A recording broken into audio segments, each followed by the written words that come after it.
Hi, my name is Vivian Lacey, and I'm a graduate student here at the TCU Neurobiology of Aging Laboratory. So today we're going to be focusing on learning object location memory, or OLM. And this is a behavioral task that we use actually quite frequently in our lab. So this behavior paradigm actually focuses on spatial learning, which is a predominantly hippocampus-based task. And as we all know, the hippocampus is pretty hard hit by Alzheimer's disease, so that's why we use this behavioral task. So in our lab, how we perform this is we separate behavior into 3 days. The first day consists of habituation. So this is where just animals get used to the arena. The second day has 2 sessions, an AM and a PM, 4 hours apart, and it's training sessions. So 2 objects that are identical are placed into this arena, and the mice are allowed to explore freely for 10 minutes. And this should habituate them to the objects and allow them to explore and learn where they are, as we have spatial cues. The third day is the final day, and it consists of 1 testing session that is also 10 minutes long, and we move 1 object to a new location. And since mice have an innate preference for novelty, the mouse, if it was able to learn the paradigm, should explore the object that was moved to a new location more.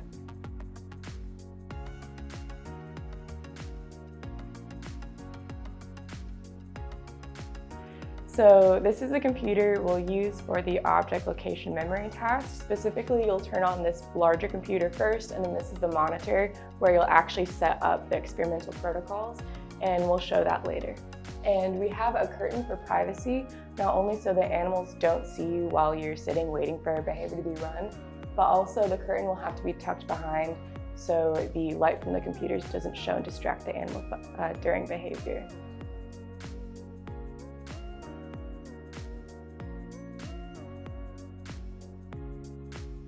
So to set up the room itself for object location, the first thing you're going to do is turn on the white noise generator. Then you'll turn off the overhead lights that are typically used in this room, and instead plug in these 2 middle lights into that outlet over there. There is a set light intensity that we use, and one way to measure this is with the lux meter. How we do this is you'll press the power button, remove the cover, click lux because that's the unit we want to measure it in, and place it at the bottom of any arena you're using. And then look at the readout. Our goal readout is between 45 and 48 lux, just because that's deemed as non-stressful for the mice. And once you complete this, you can go ahead and begin with the computer setup.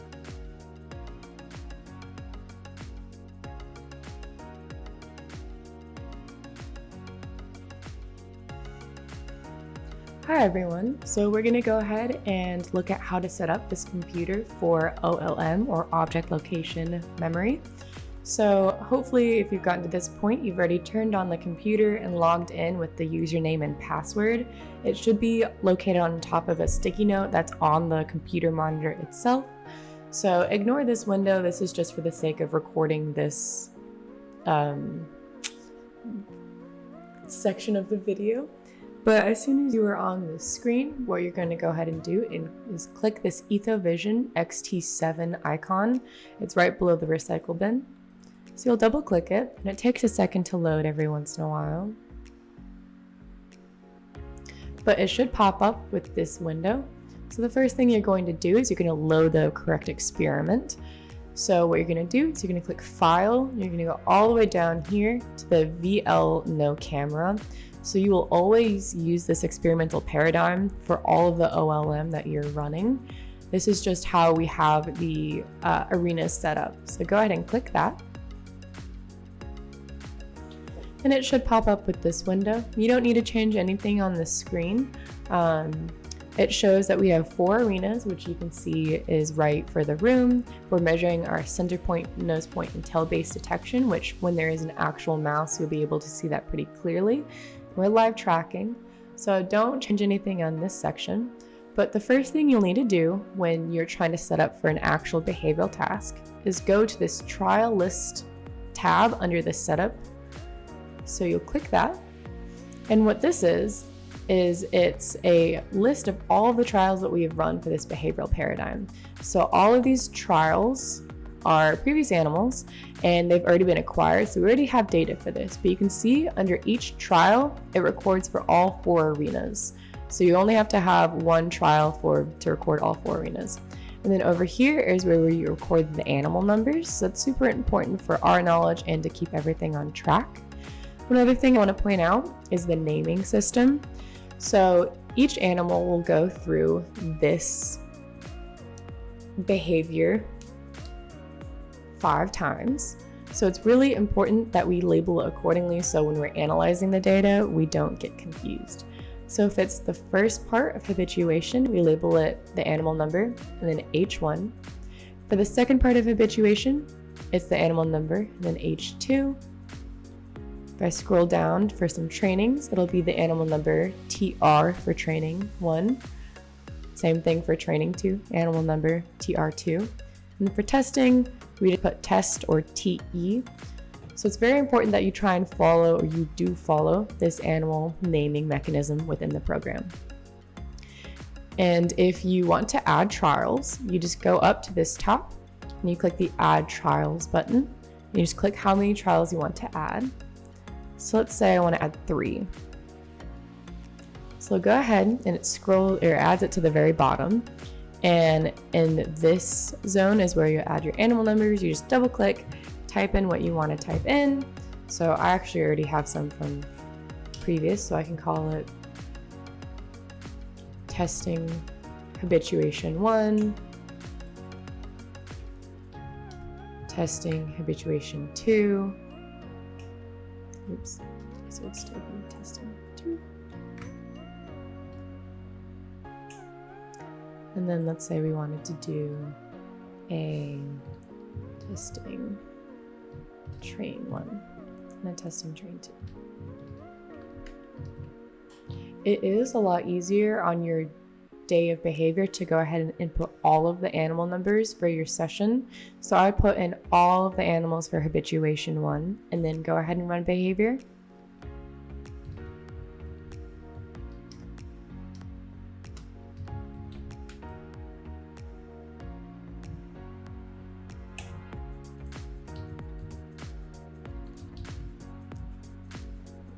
So once you have all of your animal numbers and the correct behavior input, you'll go ahead and you don't need to change anything in the manual scoring settings, so just leave this tab alone. But the next thing you want to do is you're going to look at this arena settings tab. So as you'll notice, there's 3 separate tabs here that do not say no use. And we want to make sure that the correct behavior part is highlighted for whatever day you're on.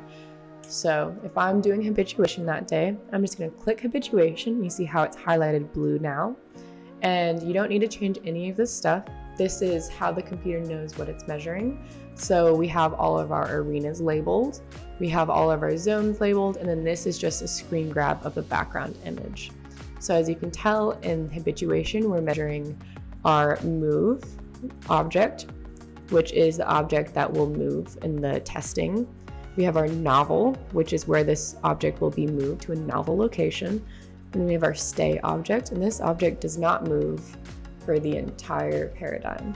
So one thing that is very important is during habituation, you should actually have no objects in the arena.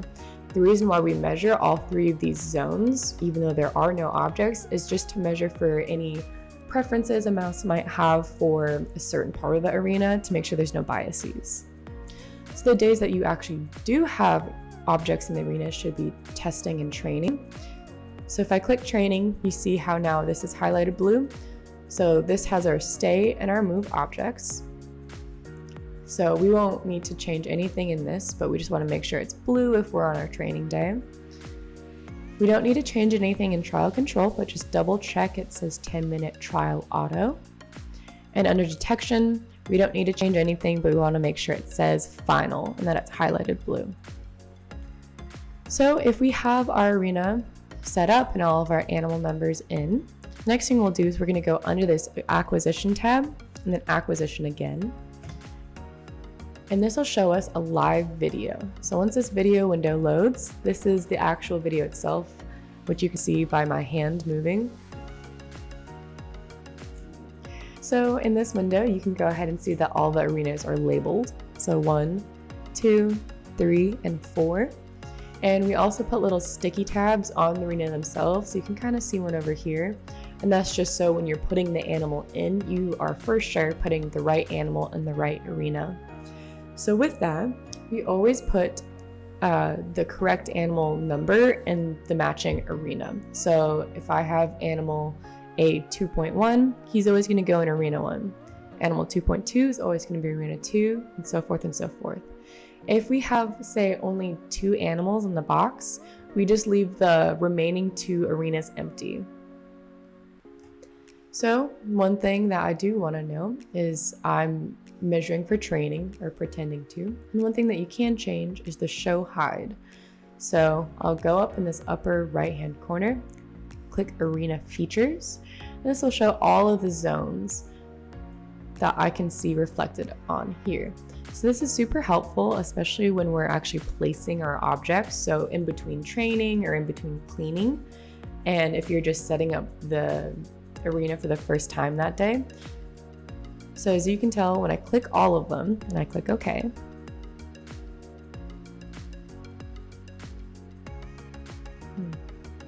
maybe not. Interesting.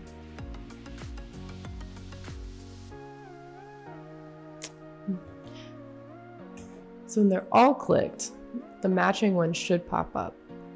So this is training, and these are the places that the objects need to be at. So these are what we call zones.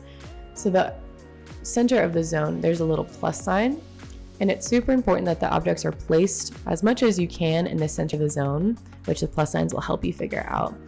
And that's because this is how the object is being measured. So if it's slightly off-centered, that can give us slightly different data.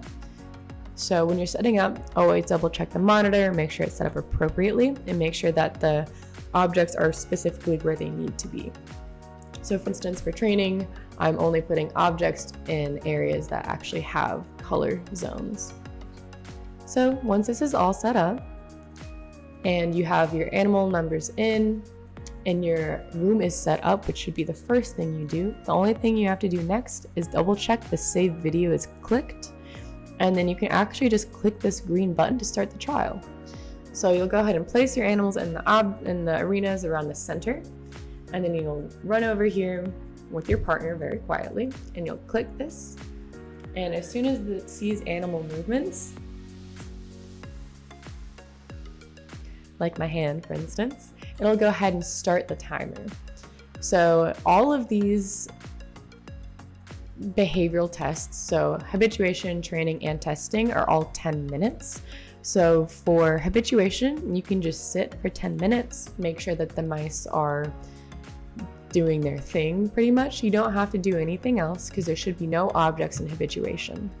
However, during training and testing, you'll have to do something called hand scoring. So it's a lot easier to see when there's an actual video of a mouse, but you're just gonna note if the head and the tail points are swapped because they're different colored dots, and specifically if they're swapped while they're in a zone and being measured. So you'll be trained on how to hand score, but other than that, you will wait until the 10 minutes is up. It'll automatically stop, and then you can go ahead, and once it says acquired on the arenas and you see that it's green owl, you can go ahead and remove your animals, clean the arenas, reset them up, and then be ready for the next batch. So since I already have another trial ready, it's automatically good to go. You just click OK.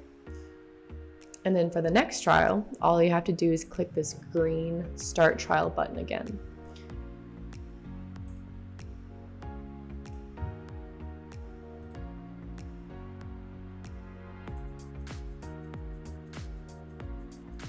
Sorry, I forgot I made so many trials, but I was going to show them what it looks like when they don't have enough trials. Oh my goodness, this might take a second.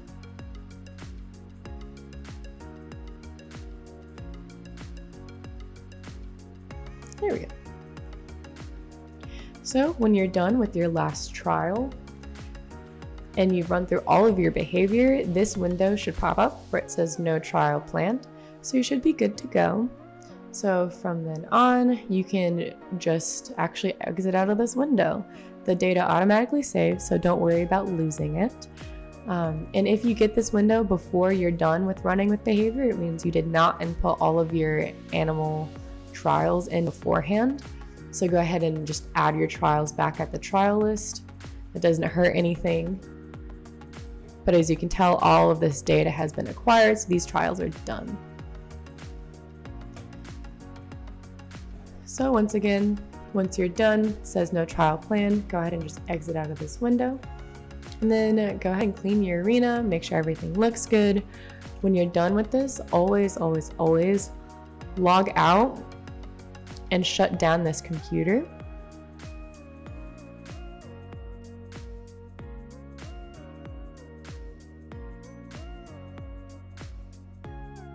So for OLM, we use this arena. It's divided into 4, so we can run all 4 animals in a box at the same time. We actually just took out this front section so you can see the entire arena really well. We have some visual spatial cues on either wall, the other one's on this wall that's removed. And habituation, which is the first thing that we run with our animals, we actually start with an empty arena like this, so the animals can just get used to the arena, so this isn't the novel aspect of the behavior. On the next day, we actually put 2 of these objects that are identical into the arena, and we freely let the mice explore these objects. Since they are the same, theoretically, the mice should explore each object the same amount of time, since there's no difference. On the next day, we do something called testing, which is where we move one object to a novel location. So if the animal is able to properly learn this task, since mice have an innate preference for novelty, the mouse should theoretically explore this new placed object more.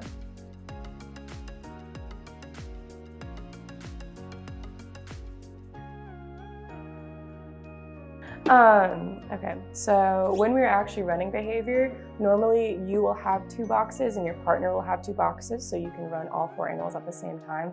But for this demonstration, I'm only going to show you 1. So what you do is you place your animal in the transport box down, carefully remove the lid and set it down next to it. You'll grab both animals by the tail and make eye contact with your partner, so you're doing it at the same time. And you'll slowly place your mouse into the center of the arena, facing the center wall. And then as soon as you're done with that, you'll go back by the computer and start your trial.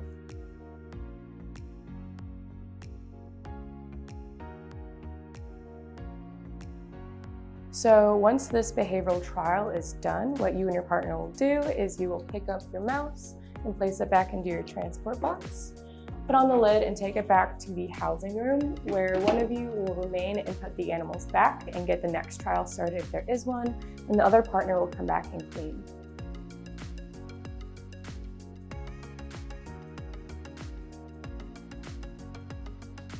So cleaning is pretty simple. All you have to do is you can use either these Quadratop wipes, or if these aren't available, the spray with some paper towels.